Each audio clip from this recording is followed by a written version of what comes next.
What if the way you experience the world made you feel like an outsider in it? INFJs, the rarest personality type, are walking contradictions. They crave deep human connection but ache for solitude, feel others' emotions like their own, yet struggle to be understood. Imagine being the friend who remembers every detail about someone's life but disappears for days to recharge, or the partner who dreams of changing the world but drowns in guilt over a single argument. To most people, INFJs seem like enigmas, too intense for small talk, too idealistic for compromise, too future-focused to relax. They don't hate people, they just speak a language of depth in a world wired for small talk.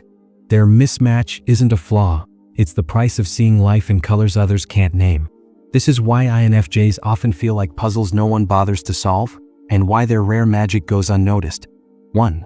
The INFJ paradox: craving connection but needing solitude.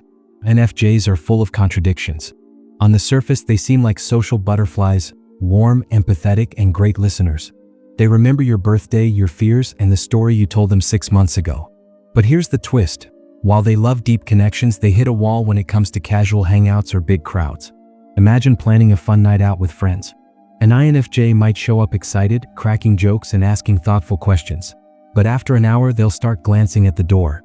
Their energy drains fast in noisy environments like a phone battery on 1%. They don't hate people, they just need alone time to recharge. Most folks mistake this for rudeness, thinking, why'd they leave so early?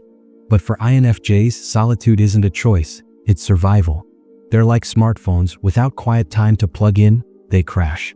This clash between their love for people and their need for space creates confusion in relationships.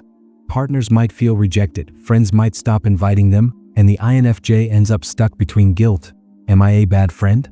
And self-care, I need to rest. 2. Depth over small talk. How's the weather? Is there kryptonite? If small talk were a food, INFJs would rather starve. While others bond over weekend plans or celebrity gossip, INFJs want to dive into topics like why humans fear death or whether aliens exist. Their brains crave meaning, not chitchat. Picture this: an INFJ at a family dinner. Aunt Lisa asks, "How's work?" Instead of saying, "Fine," they accidentally launch into a 10-minute rant about corporate greed or the meaninglessness of modern jobs. Awkward silence follows. For most people, small talk is a way to relax, but for INFJs, it's torture. They'd rather sit in silence than discuss traffic or TikTok trends. This creates tension in casual relationships. Coworkers might label them too intense, friends might think they're overly serious, and dates might panic when the conversation turns to philosophy. INFJs don't mean to scare people off, they just can't fake interest in topics that feel shallow. Over time, they might avoid social events altogether, leading others to think they're so antisocial. But really, INFJs are just waiting for someone to ask, "What's your biggest dream?" instead of, "How's the weather?" 3. The Idealist Trap: holding the world and you to impossible standards. INFJs don't just want a better world, they expect it. They believe people can grow, systems can change, and love can conquer all. But here's the problem. Most people aren't trying to save the world before breakfast. INFJs hold themselves and others to sky-high standards. For example, if their partner forgets to recycle a soda can, the INFJ might spiral. Do they even care about the planet? Are we compatible? Meanwhile, their partner was just throwing out trash. This gap in priorities causes friction.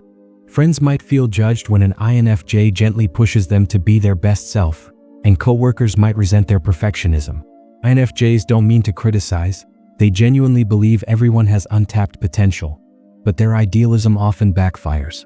They might end friendships over moral differences or quit jobs that clash with their values.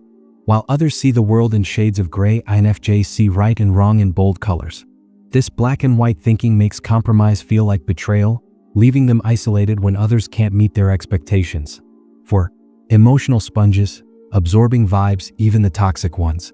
INFJs don't just feel emotions, they absorb them. Walk into a room where two people just fought? They'll sense the tension before anyone speaks. This hyper-empathy makes them incredible friends, therapists, and partners. But there's a dark side. They soak up stress, anger, and sadness like a sponge. Imagine your INFJ friend listening to you vent about a breakup. They'll cry with you, stay up all night offering advice, and remember every detail. But later they'll lie awake replaying your pain, feeling it as their own. Most people don't realize that when they dump their problems on an INFJ, it's like handing them a heavy backpack. They'll carry it, but it slowly crushes them. Over time, INFJs might pull away to protect their energy. They'll cancel plans, reply slower to texts, or seem distant. Loved ones get confused. Why are they avoiding me? But the truth is, INFJs are emotionally exhausted. They rarely set boundaries because they hate disappointing others, so they suffer in silence until they snap. This cycle leaves everyone hurt. The INFJ feels used and others feel abandoned. 5.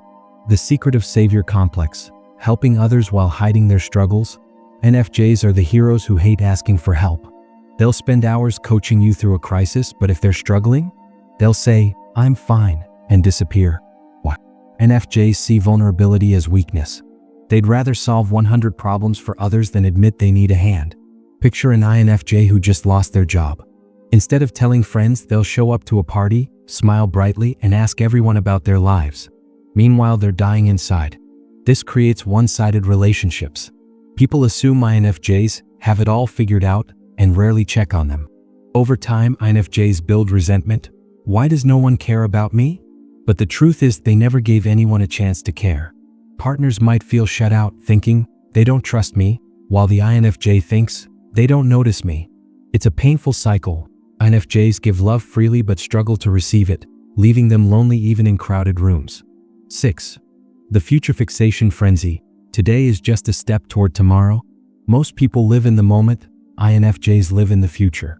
They're planning their retirement at 25 or stressing about climate change in 2050 while others enjoy a beach day. This forward thinking makes them great visionaries but terrible at relaxing. For example, during a romantic dinner, an INFJ might suddenly ask, "Where do you see us in 10 years?" Their partner, just trying to enjoy sushi, freezes. INFJs see every decision as a stepping stone. Careers, relationships, even hobbies are weighed against long-term goals. This overwhelms people who prefer spontaneity. Friends might say, "Can't we just have fun without analyzing everything?" Family might nag, "Why are you always so serious?" But for INFJs, the future isn't abstract. It's a puzzle they're desperate to solve. This mismatch strains relationships as partners feel pressured to keep up with their relentless planning, and INFJs feel frustrated when others don't care about tomorrow. 7. The overthinker's curse. Analyzing every text like it's a Shakespearean sonnet. INFJs don't just read messages, they dissect them. A simple K text from a friend becomes a 2-hour mental drama. Are they mad? Did I offend them? Should I apologize? Their brains zoom in on tiny details. Tone, word choice, even punctuation. While others send memes without thinking, INFJs might draft a tweet 10 times before posting. This overthinking poisons casual interactions. For example, if a coworker says, "We need to talk," the INFJ assumes they're getting fired, only to find out it's about a birthday cake.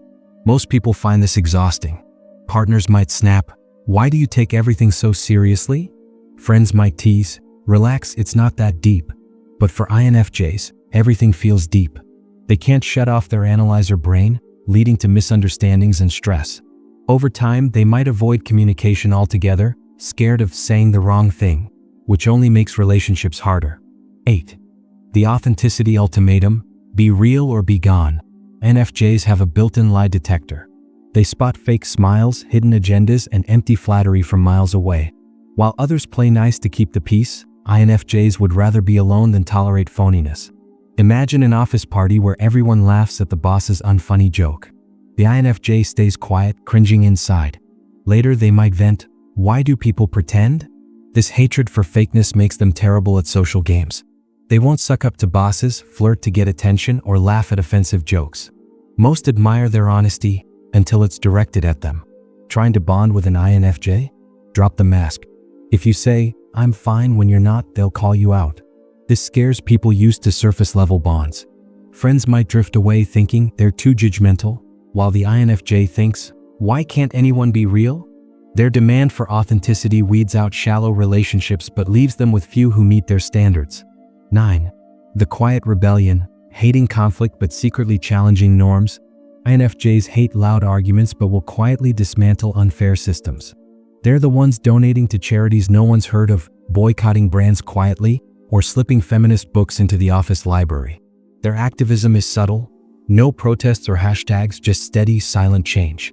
Most people miss this side of them. For example, an INFJ might go vegan overnight after researching animal cruelty for months.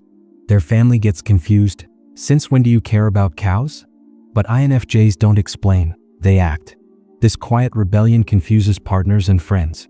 They might think, why are they so stubborn? When the INFJ refuses to attend a tradition they find unethical. INFJs won't argue, they'll just bow out, leaving others baffled. While others fight for attention, INFJs fight for values, but their quiet style often goes unnoticed, making them feel invisible. 10. The loneliness of being too much and not enough simultaneously. INFJs live in a cruel paradox. To some, they're too intense, too emotional, too deep, too serious. To others, they're too quiet, not fun enough, not spontaneous enough. Family might say, why don't you open up? While friends say, whoa, TMI. It's a lose-lose. For example, at a party, an INFJ might stay quiet, labeled stuck up. But if they share a personal story, others squirm. That's heavy. This forces INFJs to shrink parts of themselves to fit in.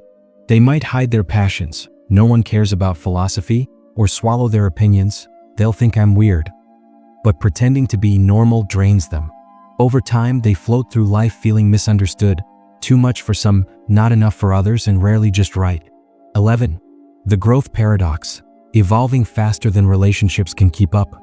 INFJs are lifelong learners, always reading, reflecting, and reinventing themselves. They outgrow jobs, hobbies, and even relationships that no longer align with their values. Imagine dating an INFJ who loved hiking last year but now obsesses over climate activism. Partners feel whiplash. Why'd you change? But for INFJs, growth is non-negotiable. They'll quit stable jobs to pursue passions, end friendships that feel stagnant, or overhaul their lifestyles overnight. Most people prefer comfort and routine, so INFJ's constant evolution strains relationships. Friends might drift apart thinking, they're not the person I knew, while the INFJ feels trapped. Why can't they support my growth? This leaves INFJs cycling through connections, always searching for those who'll grow with them, not hold them back. 12. The final straw, when mismatches become missed connections. At their core, INFJs aren't flawed, they're just rare. Society rewards simplicity, small talk, and surface-level bonds, all things INFJs hate. They're the round holes surrounded by square pegs, wondering why fitting in feels impossible. But there's hope. When INFJs find their tribe, people who crave depth, respect boundaries, and value authenticity, the connection is magic. These relationships thrive on mutual growth, comfortable silence, and fearless honesty. Until then, INFJs often feel like aliens on Earth, out of place but here for a reason. Conclusion. So, are INFJs doomed to be mismatched? In a world built for small talk and quick fixes, maybe, but their rarity is their strength. They're not here for half love or shallow bonds. They're here to challenge, inspire, and love with a depth that changes lives. To the INFJs, your mismatch is your superpower.